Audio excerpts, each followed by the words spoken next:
પ્રભુના દાસ પ્રોફેટ ભજેન્દ્રને માટે પ્રાર્થના કરીએ। પ્રેમાળ પરમેશ્વર પિતા, અમે તમારો આભાર માનીએ છીએ, તમારી સ્તુતિ કરીએ છીએ। રાજાઓના રાજા, પ્રભુઓના પ્રભુ, પરાક્રમી દેવ તમે છો। સનાતન ઈશ્વર પિતા તમે છો। માર્ગ, સત્ય, જીવન તમે છો। તમે અમારી સંતાવાની જગ્યા છો। તમે અમારું સર્વસ્વ છો। તેના માટે પ્રભુ અમે તમારો આભાર માનીએ છીએ, તમારી સ્તુતિ જ કરીએ છીએ। તમારા દાસ પ્રોફેટ વચેન્દ્રને માટે પ્રાર્થના કરીએ છીએ। પ્રભુ જ્યાં છે ત્યાં તમે સુરક્ષિત રાખજો। તમારા વિંધાયેલા કચડાયેલા હાથ નીચે રાખજો અને પ્રભુ હરેક બંધનોમાંથી તમે એમને છુટકારો આપજો।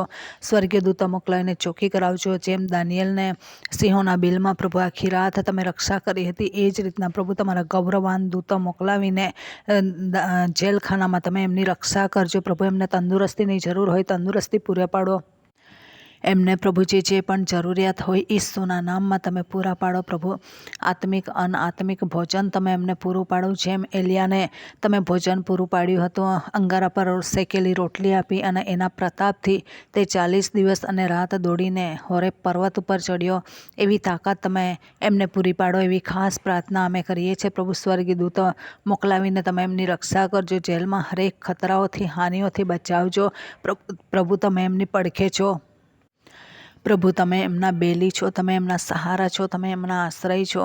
તમે એમને વચન આપેલું છે પ્રભુ તમે એમને છોડાવશો। પિત્તરને જેલખાનામાંથી છોડાવ્યા એવી રીતના પ્રભુ એમને પણ છોડાવો। પ્રેમાળ પરમેશ્વર પિતાજી, સુખના સહારા સહ કોઈ હોય છે પરંતુ દુઃખમાં કોઈ હોતું નથી। ત્યારે પ્રભુ તમારા દાસને માટે અમે પ્રાર્થના કરીએ છીએ। પ્રભુ એમના ફેમિલીને માટે પ્રાર્થના કરીએ છીએ। પ્રભુ એમના બાળકોને, એમના મિસિસને માટે પ્રાર્થના કરીએ છીએ। પ્રભુ તમે સહાય કરો, મદદ કરો। હરેક બંધનોમાંથી તમે એમને બહાર કાઢો, બેડીઓમાંથી બહાર કાઢો। પ્રભુ પિત્તર, યોહાન, સિલાસને તમે બહાર કાઢ્યા એવી રીતના પ્રભુ તમે બહાર કાઢો। અને પાછલા વર્ષોમાં જેટલા પણ સેવકો જેલમાં હતા એમને તમે બહાર કાઢ્યા, એવી રીતના પ્રભુ તમારા દાસને તમે બહાર કાઢો। ઈસુના નામમાં એ બહાર નીકળે, ઈસુના નામમાં બહાર નીકળે। પ્રભુ તમારું સામર્થ્ય ફરીવાર રિલીઝ થાય એના માટે પ્રાર્થના કરીએ છીએ। ફરીવાર પ્રભુ લોકોને તેઓ મેસેજ આપી શકે, પ્રભુ તમારા વચનો આપી શકે, લોકોને તારણનો માર્ગ બતાવી શકે। એના માટે પ્રભુ અમે તમારો પ્રાર્થના કરીએ છીએ, આભાર માનીએ છીએ। તમે સહાય કરજો, મદદ કરજો। પ્રભુ તમારો વિંધાયેલો કચડાયેલો હાથ પ્રભુજી એ બંદી ગૃહમાં તમે મોકલો અને પ્રભુ તમે એમને સ્પર્શ કરો। પિત્તરને પહેલી બીજી ચોકી વટાવીને સ્વર્ગદૂત જેમ બહાર કાઢી લાવ્યા હતા એવી જ રીતના પ્રભુ તમારા દાસને તમે બહાર કાઢી લાવો। પ્રભુ આજે કોઈ પણ એમના માટે ઊભા રહેવા તૈયાર નથી। પ્રભુ બધાએ એમનો લાહવો લીધો, મજા માણી, પરંતુ પ્રભુ અત્યારે દુઃખના સમયમાં કોઈ પણ ઊભું રહેવા તૈયાર નથી।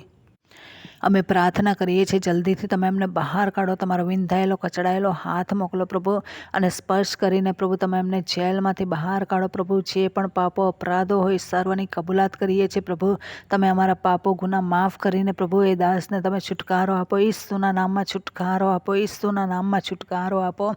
ઈસુના નામમાં પ્રભુ તમારા પરાક્રમી હાથો વડે પ્રભુ તમે એમને બહાર કાઢો। ઈસુના નામમાં પ્રભુ એમના પગલાં ખુલ્લા જગામાં કાઢો। જેમ દાઉદ કહે છે કે મારી ચાલવાની જગા વિશાળ કરી છે, મને મેદાનમાં રાખ્યો છે, મને વિશાળ જગામાં રાખ્યો છે, તે જ પ્રમાણે પ્રભુ તમારા દાસને જેલની બહાર કાઢીને વિશાળ જગ્યામાં દુનિયામાં તમે લાવો એવી કૃપા અમે તમારી પાસે માગીએ છીએ। તમે આવનાર દિવસોમાં એ હરેક સંકળામણમાંથી તમે બહાર કાઢશો। જેલના સળિયા પ્રભુ એમને રોકી નહીં રાખે તેના માટે પણ પ્રભુ અમે તમારો આભાર માનીએ છીએ, તમારી સ્તુતિ કરીએ છીએ। આવનાર દિવસોમાં પ્રભુ અદ્ભુત ચમત્કાર તમે એમના માટે કરશો તેના માટે પણ આભાર માનીએ છીએ, સ્તુતિ જ કરીએ છીએ, પ્રાર્થના કરીએ છીએ। પ્રભુ તમારા દાસને જલ્દીથી તમે રિહા કરો। ઈસુના નામમાં તેઓ રિહા થાય, ઈસુના નામમાં રિહા થાય।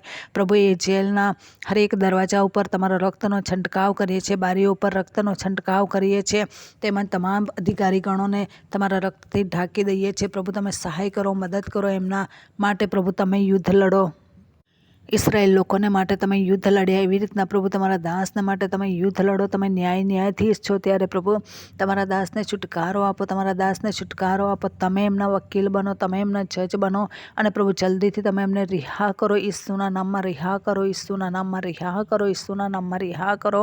જલ્દીથી રિહા થઈને તેઓ આવી શકે અને પ્રભુ લાઈવ મિટિંગ ચલાવી શકે એવી કૃપા અમે માગીએ છીએ। જેટલા વચનોના ભૂખ્યા તરસ્યા લોકો રાહ જોઈને બેઠેલા છે પ્રભુ એમને તમે જે કૃપાદાનો આપેલા છે તે પ્રમાણે પ્રભુ તમે ફરીથી ક્રિએટ થાઓ, કાર્યરત થાઓ એવી કૃપા અમે માગીએ છીએ। તમે ચોક્કસ એવું કરશો એના માટે પ્રભુ અમે તમારો આભાર માનીએ છીએ, તમારી સ્તુતિ જ કરીએ છીએ. જલ્દીથી પ્રભુ તમે અમને છુટકારો આપો અને તમારા રાજ્યની બઢોતરી કરો એવી કૃપા અમે માગીએ છીએ. આ પ્રાર્થના પ્રભુ ઈસુના મૂલ્યવાન નામની અંદર માગીએ છીએ.